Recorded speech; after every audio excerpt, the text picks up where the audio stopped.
نحمده ونصلي على رسوله الكريم اما بعد فاعوذ بالله من الشیطان الرجیم بسم الله الرحمن الرحیم. زما معزز ناظرین اور سامعین، نن تاسو مخ کې حاضر ابو طاهر شاه نعیم الرحمن فاروقی نقشبندی اور تاسو ګورئ زمونږ یوټیوب چینل فاروقی نقشبندی. ډیر مرګري دې باره کې معلومات کوي چې د فقر او فاقه اور د غربت لپاره اور د رزق د زیاتېدو لپاره د یو اسانه وظیفه موږ ته وښودلی شي. ولې چې زما معزز ناظرین اور سامعین، تاسو ته پته ده چې نن سبا د غربت دور دی، د بیروزګارۍ دور دی، هر سړی پریشانه دی، وسایل کم دي اور مسائل زیات دي، که دیاړیدار دی اور که تنخوادار دی هغه پریشانه دی. زما معزز سامعین، دې په باره کې یو اسانه وظیفه ده، هغه زه ستاسو سره شیر کوم اور تاسو ته د هغې طریقه ښیم. اور ډیره یو مجربه وظیفه ده چې د نبی علیه السلام په وخت کې یو سړی راغی اور هغه ډیر غریب و، حضور ته عرض وکړو اور دا وظیفه ته جناب محمد رسول الله صلی الله علیه وسلم زمونږ او ستاسو محبوب پیغمبر ښودلې ده. زما معزز ناظرین، د وظیفې د شروع کولو اور د زده کړې نه پیله زما دا درخواست اور التماس دی چې زمونږ چینل فاروقی نقشبندی سبسکرایب کړئ اور د ګنټۍ هغه بټن دباو کړئ اور لایک کړئ اور مخکې د ملګرو سره دا ویډیو هم شیر کړئ د صدقه جاریه په نیت باندې. اور چې دا چینل سبسکرایب شي داسې چې نورې څومره ویډیوګانې دي هغه به د وخت سره سره تاسو ته میلاویږي. نو زما معزز سامعین، حضرت عبدالله ابن عمر رضی الله تعالی عنہ مروي دي چې یو سړی راغی د جناب محمد رسول الله صلی الله علیه وسلم بارګاه کې حاضر شو اور عرض یې وکړو چې یا رسول الله صلی الله علیه وسلم، دنیا زمانه مخ اړول دی، دنیا زمانه مخ اړول دی اور زه یې پرېښیم. د دواړو جهانو سردار جناب محمد رسول الله صلی الله علیه وسلم ته فرمایل وستانه د فرشتو هغه مز یا د فرشتو هغه دعا د هغه تسبیح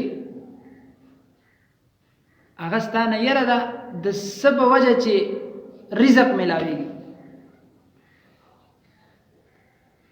معزز ناظرین، کمه دعا کمه تسبیح کم د فرشتو مز حضور علیه السلام ته فرمایل سبحان الله وبحمده سبحان الله العظیم وبحمده استغفر الله. وسار دراختو په وخت کې دا دعا سل پیری وایا، الله رب العزت با فقر و فاقم ختم کی اور الله رب العزت با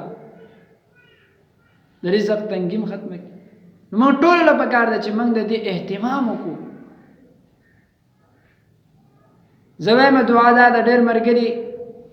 په وظایفو کې اور په دعاګانو کې بیا غلطي کوي. نو دا ډېره اسانه ده، ډېره اسانه وظیفه، اسانه دعا ده. سبحان الله وبحمده سبحان الله العظیم وبحمده استغفر الله. سلزله روزانه سهار دا ویل پکار. هر خاص اور عام لپاره دا اجازت ده، هر نارینه او زنانه لپاره دا اجازت ده. لیکن زما محترم ناظرین، یو خبره په ذهن کې یاد وساتئ، که دا وظیفه سال مز د سنت اور د فرض په دوران په درمیان کې وشي، زمونږ د مشایخ اور د بزرګانو نه په دغه طریقه باندې دا ثابت ده، نو په هغې کې به نور هم اثري اور د مس پابندي به پکې هم وشي. لیکن معزز ناظرین زما محترمو یو خبره په ذهن کې یاد وساتئ چې د رزق د تقسیم وخت چې دی هغه سار دی او په دې ټیم کې موږ اوده پراته نو دا رزق زمونږ په قسمت کې چې کوم دی هغه موږ ته بیا داسې نه ملاوي موږ سار د وخت د پاسېدو کوشش او اهتمام وکړو د سار موز یو موز هم نه قضا کوو خو د سار موز اهتمام وکړو نو کم ملګري چې دا د فرض او د سنتو په درمیان کې کولی شي 100 پیرې هغه دې دا ووایي اور په آخر کې 100 پیرې لا حول ولا قوة الا بالله العلی العظیم 100 پیرې 100 ځله دې په آخر کې دا ووایي اور که کوشش کوئ اور د مسلم امامتۍ ته ټیمي د دې نه اول آخر درود شریف هم ووایي دویمه خبره دا ده چې د سار مسلم کې دا ونه ویلی شي نو بیا د سار نور راختو نه پیله موږ د دې اهتمام نو ما عرض کولو چې هغه سړي ته حضور علیه السلام دا ارشادو فرمایل هغه لاړو سره رستو یا هفته رستو چې د حضور علیه السلام په بارګاه کې حاضر شو یا رسول الله صلی الله علیه وسلم دنیا را سره مال او دولت را سره دومره په وافر مقدار کې راغله چې وسې زه کولای نشم زیرا سره نشتی په کوم ځای کې کېدم ور سنبال کړم دا د دې برکات دا د دې وظیفې برکت ده نو زما معزز سامعین اور ناظرین موږ له په کار د موږ د دې اهتمام وکړو اور د صدقه جاریه په نیت باندې مخکیم د شیر کو اور د الله نه وغواړو هم صرف په وظیفو باندې خپل مقصدونه نه حل کو د الله په بارگاه کې دعا وکړو الله رب العزت په دې باندې خوشاليږي او سره سره د دې خبر اهتمام وکړو چې صبر او شکر وکړو کله کله په انسان باندې الله رب العزت یو امتحان نه ولي چې زما دا بنده څه کوي دته مې رزق ورکړلو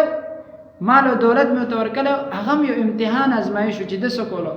اور وستي واپس واغستلو غربت لګ تنگستی مې پیراوسته چې اوس دې څه کوي زما معزز سامعین